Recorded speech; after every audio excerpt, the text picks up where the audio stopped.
নাযিল করলেন, ইয়া আইয়ুহাল্লাযীনা আমানু লা তাকরাবুস সালাতা ওয়া আনতুম সুকারা। এই ঈমানদারেরা, তোমরা যখন নামাজে দাঁড়াবে মাতাল অবস্থায় দাঁড়াবে না, অর্থাৎ নামাজে আসার আগে তোমরা মদ পান করবে না, যাতে মাতাল অবস্থায় নামাজে দাঁড়াও। নামাজে দাঁড়াইতে হবে একেবারে সুস্থ দেহ নিয়া, সুস্থ মন নিয়া। এটা হলো দ্বিতীয় পর্যায়ে নামাজে হারাম করা হয়েছে। কিসে হারাম করা হয়েছে? নামাজে আসার আগে মদ পান হারাম।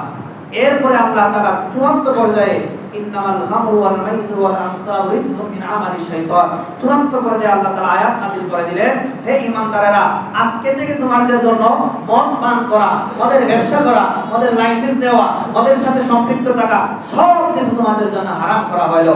এই আয়াত যখন নাযিল হইল, সাহাবায়ে কেরাম বর্ণনা করেন, আয়াত নাযিল হওয়ার সাথে সাথে সাহাবায়ে কেরামের কানের মধ্যে শুধু আল্লাহর বিধানের কথা পৌঁছেছে, আর কেউ কাল কেমন করেন নাই, কোনো যুক্তি দাঁড় করান নাই, কোনো বিশ্লেষণ করেন নাই।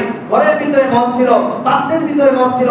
এমনও বলছেন, সাহাবী বলেন, কেউ কেউ মদের আসরে বসে মদের পেয়ালার মধ্যে মদ ঢেলে নিয়েছেন, মদ মুখের মধ্যে নিয়ে নিয়েছেন। এই অবস্থায় শুনছেন মদ হারাম, আজকে থেকে সাথে সাথেই মুখ থেকে বের করে দিয়েছেন। মদিনার বালুর রাস্তাগুলো মদের মদ ঢালার কারণে মদের পানিতে মদিনার রাস্তায় প্লাবন তৈরি হয়ে গেছে। সাহাবায়ে কেরাম এই পরিমাণ আমল করেছে। এটা ত্যাগ কি ত্যাগ না? এই ত্যাগ